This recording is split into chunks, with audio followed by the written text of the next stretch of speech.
Hey everyone, welcome back to the Checkered Sky channel where we dive into true crime stories. If you're new here, hit that subscribe button and ring the bell so you don't miss a single case. Today we're traveling to a small town in Argentina, a place where life moves slowly, until one chilling discovery changed everything. This is the story of Ornella Dottori, a 16-year-old girl whose life ended in a way that shocked an entire nation. Picture this: Naranjo Esquina, a quiet corner of Tucumán, Argentina, about 100 kilometers south of the bustling capital. It's April 2017, and the air is warm, the fields stretching out in endless rows of soybean crops. Alberdi, the nearby town, is the kind of place where everyone knows each other, where kids play in the streets and neighbors chat over coffee. But on April 11, 2017, two children playing in a field stumbled across something that would haunt this community forever. They found a body. It was Ornella Dottori, just 16 years old, lying lifeless in a soybean field, hidden beneath a cluster of trees. Her clothes were in disarray, her body bearing the marks of a brutal end. The discovery sent shockwaves through Alberdi. This wasn't just a tragedy, it was a true crime mystery that would grip the nation, sparking outrage and endless questions. Who could do this to a young girl? And why? What made this case so chilling wasn't just the loss of a vibrant young life, it was the details that emerged in the days that followed. An autopsy revealed something heartbreaking. Ornella was 6 weeks pregnant. This wasn't just a crime against one person, it was a tragedy that reached beyond her. The police began piecing together her final moments, combing through the field for clues, interviewing neighbors, and asking the questions that haunt every true crime case. Who was Ornella with that day? Did she have enemies? Was there someone in her life who wanted to hurt her? The police were determined to uncover every detail, but one thing was clear: this wasn't a random act. Someone knew Ornella. Someone crossed paths with her on April 10, 2017, the day she was last seen alive. But to understand this heartbreaking mystery, we need to know who Ornella was, not just as a name in the headlines, but as a person with dreams, struggles, and a life that was anything but simple. Ornella Dottori was born in Salta, Argentina, where she spent most of her childhood surrounded by her mother, sisters, and maternal grandparents. Her family painted a picture of a girl who was always in motion, someone who couldn't sit still for long. She was a whirlwind, her sister Agustina Preti said in an interview. Ornella was the kind of person who'd suggest baking a dessert one minute and racing to the plaza on her bike the next. She had a knack for making friends wherever she went, and her infectious energy drew people to her. But Ornella's life wasn't all carefree moments. 2 years before her death, she made a big decision: to leave Salta and move to Tucumán to live with her father. This wasn't just a change of scenery. It was a choice rooted in a complicated family history. Ornella's childhood had been turbulent, marked by family disputes that led to her being placed under judicial supervision. According to her aunt, Maria Dottori, Ornella had even requested a restraining order against her mother at one point, a sign of deep-seated tensions. These family problems weren't widely discussed, but they shaped Ornella's world, pushing her to seek a fresh start with her father in Alberdi. Her father's situation added another layer of complexity. He had recently been released from prison, though the details of his incarceration remain scarce. What we do know is that his return to Ornella's life coincided with her move to Tucumán. Living with him gave Ornella a sense of independence, but it also meant navigating a new dynamic. Neighbors in Alberdi noticed that Ornella often didn't spend nights at home. She'd stay with friends or wander the town, a habit that worried some but seemed to fit her free-spirited nature. Despite her challenges, Ornella was embracing a new chapter. She was 6 weeks pregnant at the time of her death. This wasn't something her family in Salta knew, which hints at how much of her life in Tucumán was her own. But Ornella's independence came with risks. Her tendency to spend nights away from home raised questions for investigators. Who was she with during those times? Did she have a boyfriend, as some whispered, or was she just crashing with friends? The police started digging into her social circle, looking for anyone who might have known more about her final days. They interviewed friends, neighbors, and her father, trying to understand her routines and relationships. As the police mapped out Ornella's life, they realized this case wasn't just about what happened in that soybean field. It was about the people she knew, the choices she made, and the secrets she might have carried. Her father's past, her strained family ties, and her nights away from home all painted a picture of a girl living on her own terms. But at what cost? But before we follow the trail of suspects, we need to step back to the moment that changed everything: the discovery of Ornella's body in a quiet soybean field, and the chilling details that emerged from the scene and the autopsy that followed. It was Tuesday, April 11th, 2017, in Naranjo Esquina, a rural patch about 2 kilometers east of Juan Bautista Alberdi, roughly 100 kilometers south of Tucumán's capital. The area is remote, a stretch of flat, open land dotted with soybean crops and sparse trees, far from the hum of city life. A dirt road cuts through the fields, leading to a small bridge over Route 38, with a modest neighborhood nearby, but no houses close enough to overlook the scene. It's the kind of place where kids might wander to play, chasing each other through the rows of plants, unaware of the world's darker corners. And that's exactly what happened that day. Around mid-morning, 2 young children were exploring the fields, as kids in Alberdi often did. They were playing near a cluster of trees, a spot tucked away from the main path, when they noticed something unusual.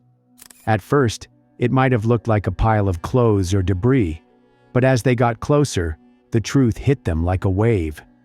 It was a body, Ornella Dottori, lying face up in the dirt, partially hidden by the soybean plants. The children froze, their innocent game shattered, and ran to find help. They alerted a nearby adult, who contacted the police, and soon, officers from the Alberdi precinct were racing to Naranjo Esquina, their sirens cutting through the stillness of the countryside. When the police arrived, they found a scene that was both heartbreaking and perplexing. Ornella was semi-nude, her clothing pulled down from the waist, exposing her lower body. Her face and torso bore visible injuries, bruises and marks that hinted at a violent struggle. 2 bricks lay across her neck, a grim detail that immediately caught the investigators' attention. The bricks weren't just debris. They appeared to have been placed deliberately, possibly used as weapons or to weigh her down. The surrounding area showed no obvious signs of a prolonged fight, no trampled plants or scattered belongings, just Ornella, alone in the field, with the soybean stalks standing silently around her. The police cordoned off the area, transforming the quiet field into a bustling crime scene. Forensic teams combed the ground for evidence, collecting soil samples, photographing the bricks, and searching for anything that might point to who was there with Ornella. The isolation of the location was both a challenge and a clue. With no houses nearby, there were no immediate witnesses, no security cameras to check. But the lack of disturbance in the field suggested something critical. Whoever brought Ornella here knew the area well enough to choose a spot where they wouldn't be seen. This wasn't a random act. It felt personal, calculated. Ornella's body was transported to the Morgue Judicial in Concepcion, where pathologists conducted a detailed autopsy on April 12, 2017. The findings painted a devastating picture of her final moments. The cause of death was determined to be asphyxiation, likely from manual strangulation, with marks on her neck indicating intense pressure. Her face showed signs of blunt force trauma, blows that left bruises and swelling, possibly from fists or an object like the bricks found at the scene. Her genital area also bore injuries, raising suspicions of sexual assault. The report noted multiple contusions across her body, suggesting she fought back, her instincts kicking in as she faced an overwhelming attack. One of the most poignant discoveries was Ornella's pregnancy. The autopsy revealed she was 6 weeks pregnant, a fact that added a layer of tragedy to an already unbearable loss. The police noted this detail carefully, as it raised new questions. Did her pregnancy play a role in what happened? Was the father of the unborn child someone close to her, someone who might have had a motive? The autopsy team collected DNA samples from the fetus, hoping it could provide a lead, but those results would take time. Back at the crime scene, the bricks became a focal point. They were heavy, rough, and stained with what appeared to be blood, though forensic tests would later confirm whether it was Ornella's. The placement of the bricks on her neck suggested an attempt to ensure she couldn't survive, a chilling act of finality. Investigators also found traces of soil and plant matter on Ornella's clothing, consistent with the field, but nothing that immediately pointed to another person. No fingerprints, no stray hairs, no clear DNA at first glance. The police bagged the bricks and sent them for analysis, hoping trace evidence might reveal more about who handled them. They also learned that Ornella's phone was missing, a critical piece of evidence that could hold texts, calls, or location data from her final hours. The crime scene told a story of violence, but it was incomplete. The bricks, the injuries, the isolated field, all pointed to someone who acted with purpose, someone who wanted Ornella gone. Yet the lack of immediate witnesses and the sparse physical evidence left the police with a puzzle. They knew Ornella hadn't wandered into that field alone. Someone led her there, someone she likely knew. The autopsy's findings of strangulation and trauma suggested a personal attack, not a robbery gone wrong or a stranger's impulse. Rumors swirled in Alberdi about Ornella's relationships. Friends, maybe a boyfriend, even a police officer some whispered was connected to her pregnancy. The investigators knew they needed to tread carefully. Every lead could be a breakthrough or a dead end.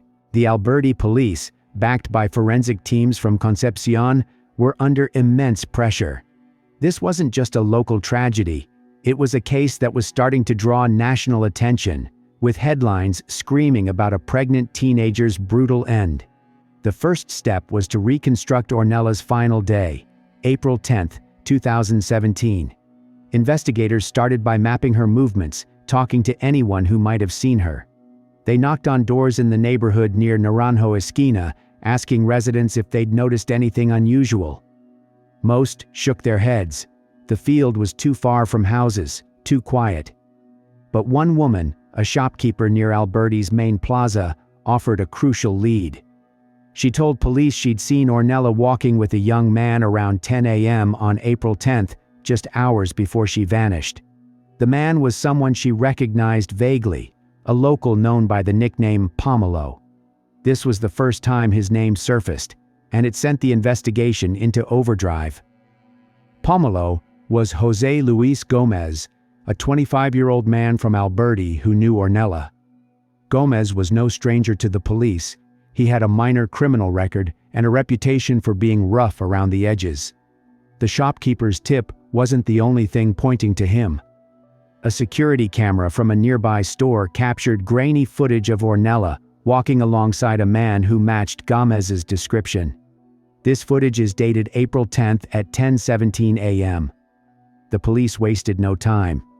By April 13th, they brought Gomez in for questioning, hoping he could explain his connection to Ornella and why he was with her that morning. Gomez's interview was tense. He admitted to knowing Ornella, claiming they were friends who hung out occasionally. He confirmed he'd seen her on April 10th, but insisted they'd parted ways around noon near the plaza. She said she was meeting someone else, he told investigators.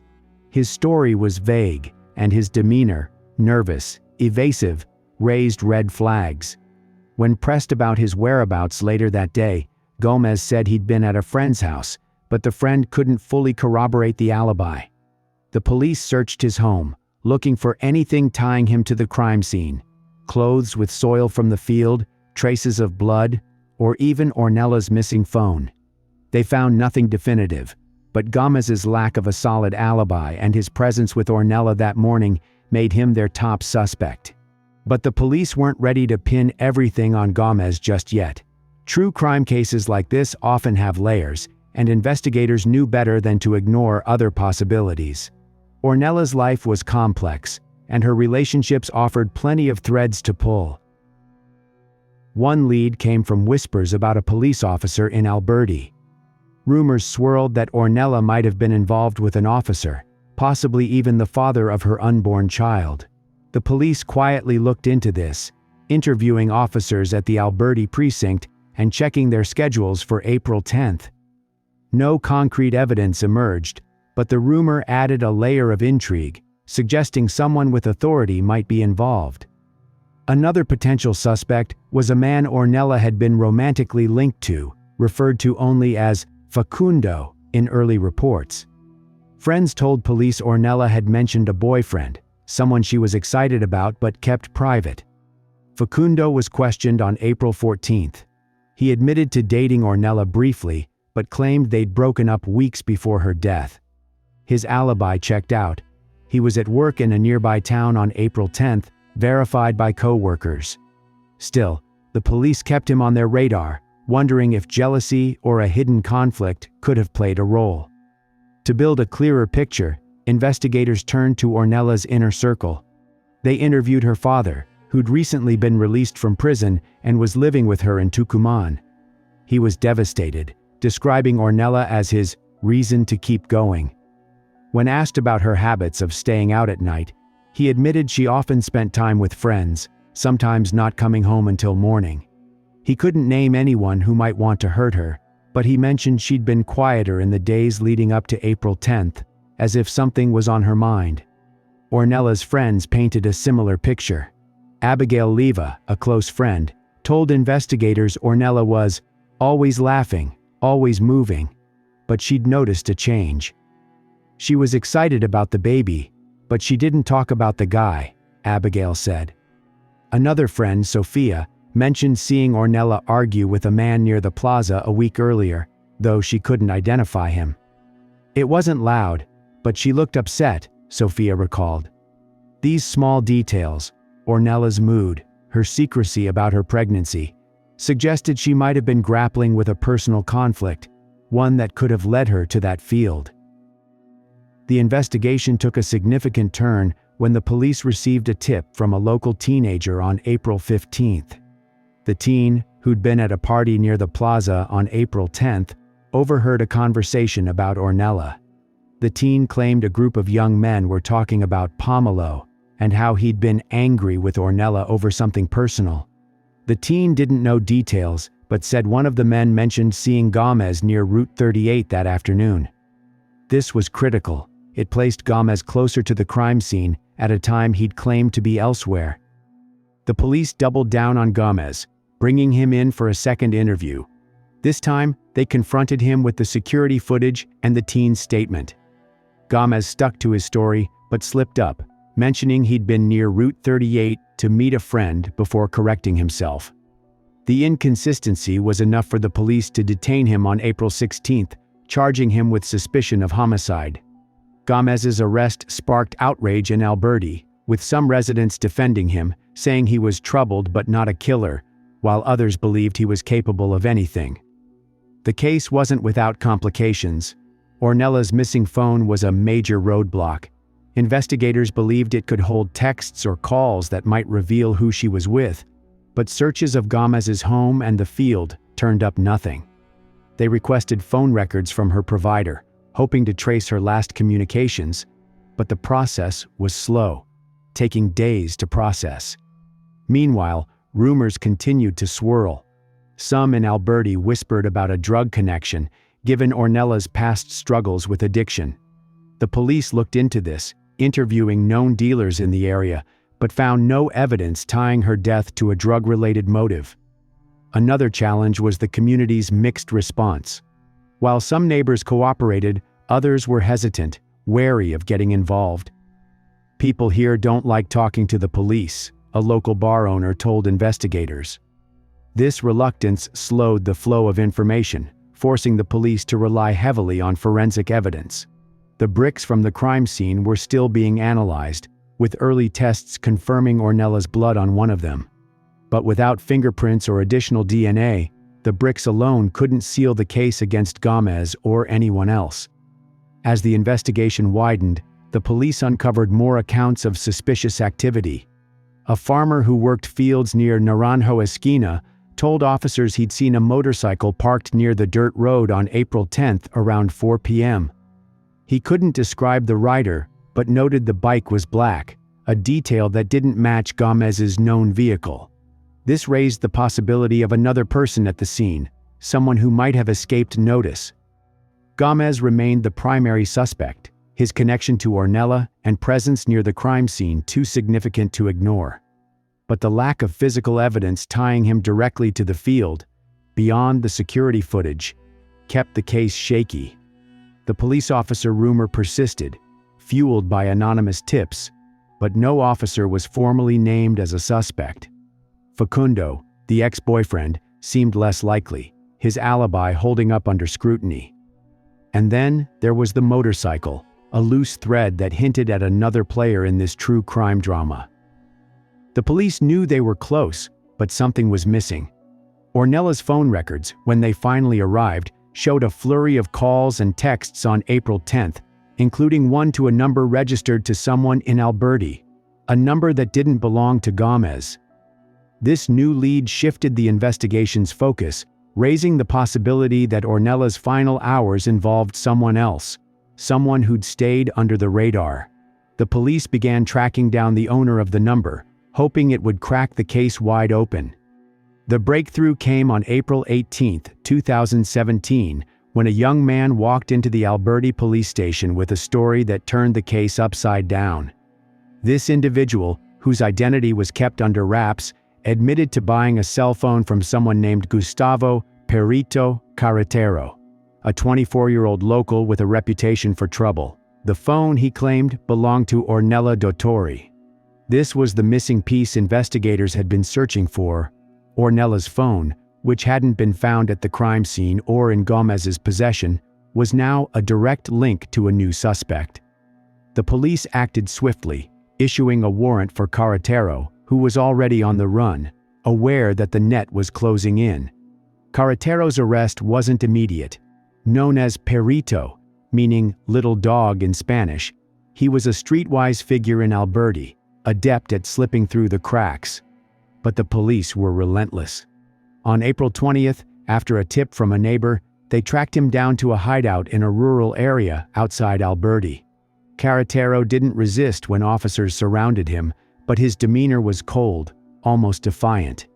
He was brought to the station in handcuffs, facing questions that would unravel his carefully constructed lies. The discovery of Ornella's phone wasn't just a lead. It was a bombshell that shifted the investigation away from Gomez and squarely onto Carretero. Who was Gustavo Perito Carretero? To the people of Alberdi, he was a familiar face, but not one you'd want to cross. Born and raised in Tucumán, Carretero had a rap sheet that included petty theft and drug-related offenses, though nothing as serious as what he now faced. At 24, he lived on the fringes of society, bouncing between odd jobs and hanging out with a rough crowd. Neighbors described him as unpredictable, someone who could be charming one moment and aggressive the next. Carretero knew Ornella, though the nature of their relationship was murky. Some said they were friends, others hinted at something more intimate, but no one could say for sure. Carretero's background painted a picture of a man struggling to stay afloat. He'd grown up in a working-class family, but drifted into a life of small-time crime. His nickname, Perito, was a nod to his scrappy nature, always ready to fight for what he wanted.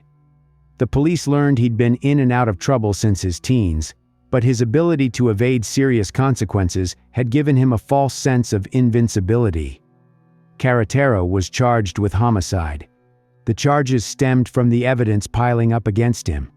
The cell phone was the linchpin, traced back to Ornella through its serial number and confirmed by her family as hers.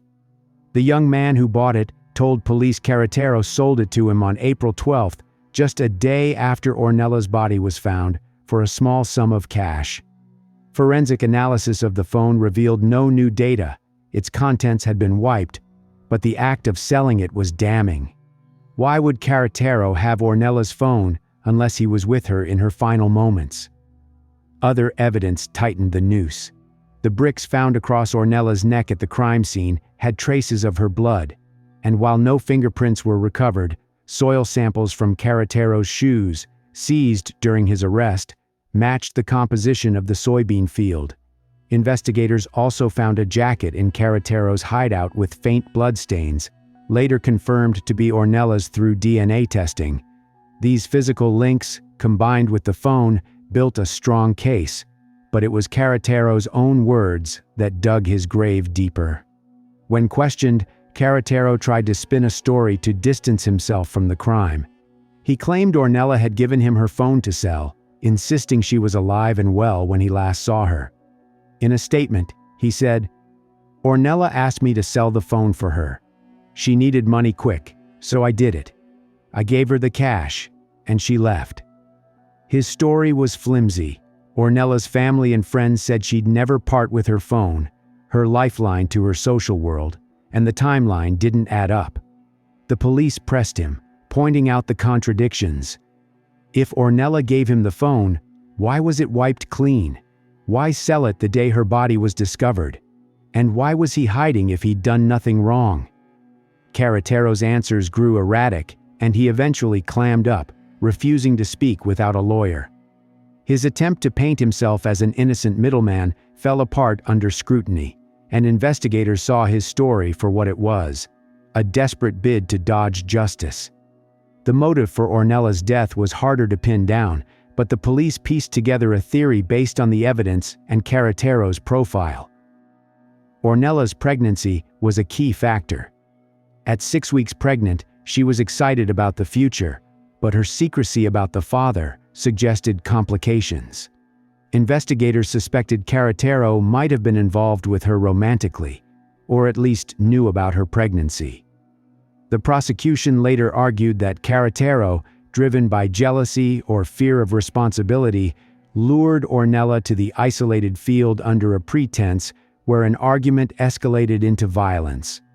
The nature of the crime, strangulation, blunt force trauma, and the bricks placed across her neck, pointed to a personal, impulsive act rather than a premeditated plan. The police believed Carretero acted in a moment of rage, perhaps triggered by a confrontation about the pregnancy or a rejection from Ornella. What about José Luis Gómez, the earlier suspect? With Carretero in custody, Gómez was released, his role reduced to a witness who'd been with Ornella earlier on April 10th.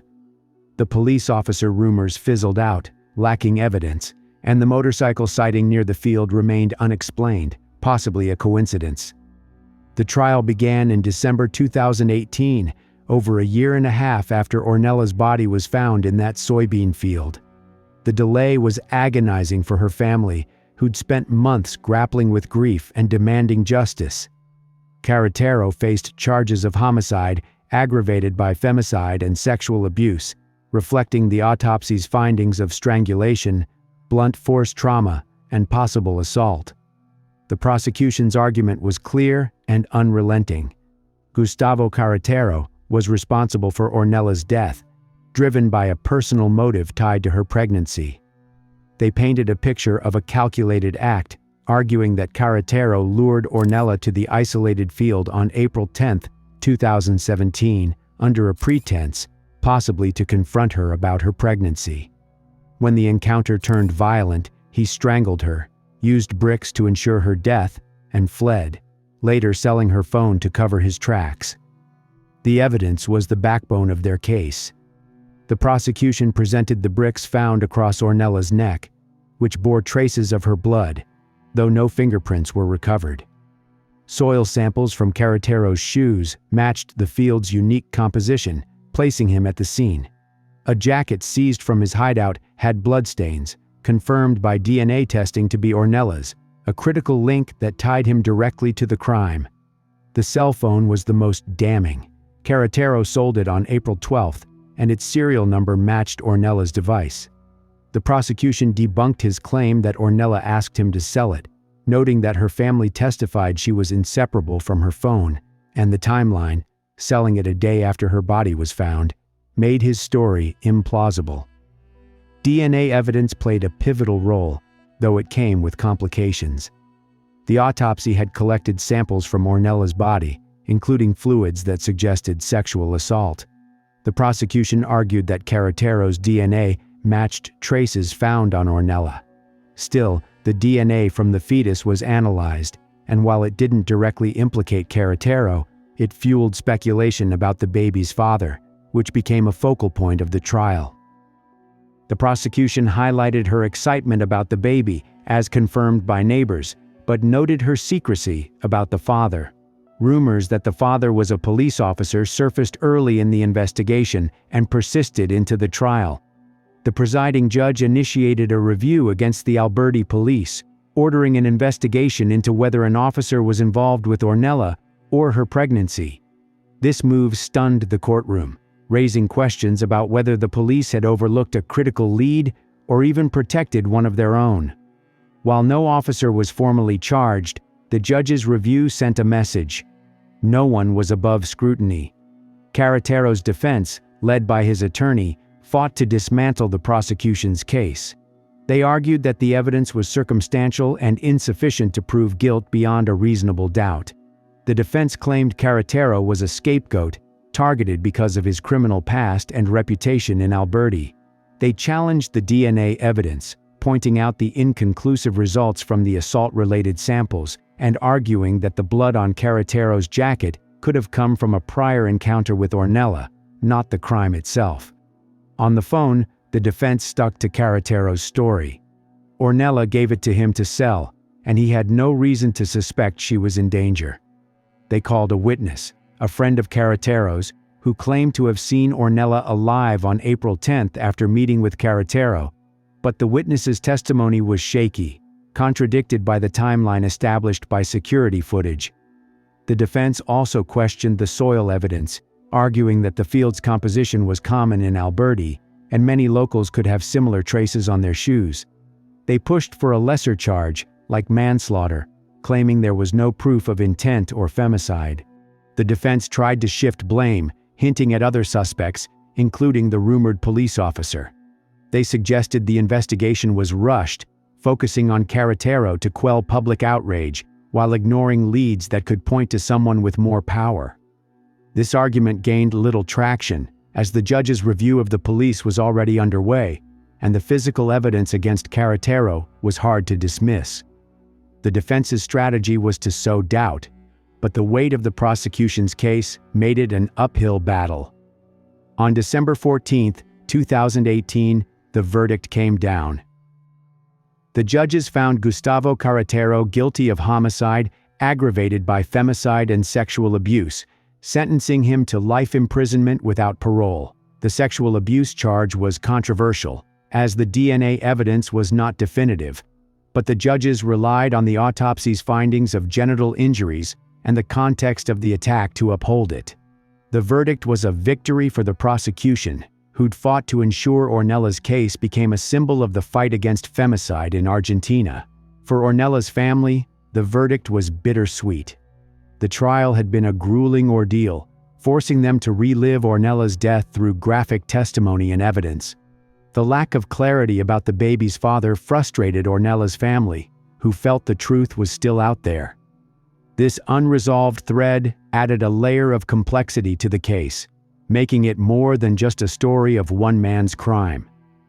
The investigation into the alleged involvement of a police officer as the father of Ornella Dottori's unborn child, as initiated during the trial of Gustavo Carretero, remains largely unresolved based on available information.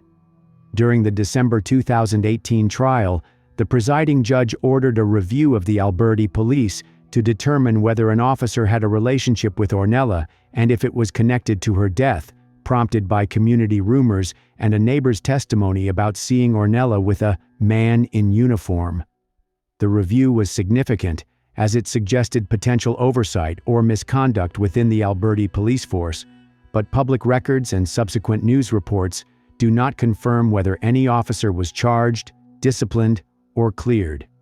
The lack of updates could indicate that the investigation either found no evidence to substantiate the claims or was quietly closed, a common occurrence in cases involving police scrutiny in small communities like Alberdi, where personal ties can complicate accountability.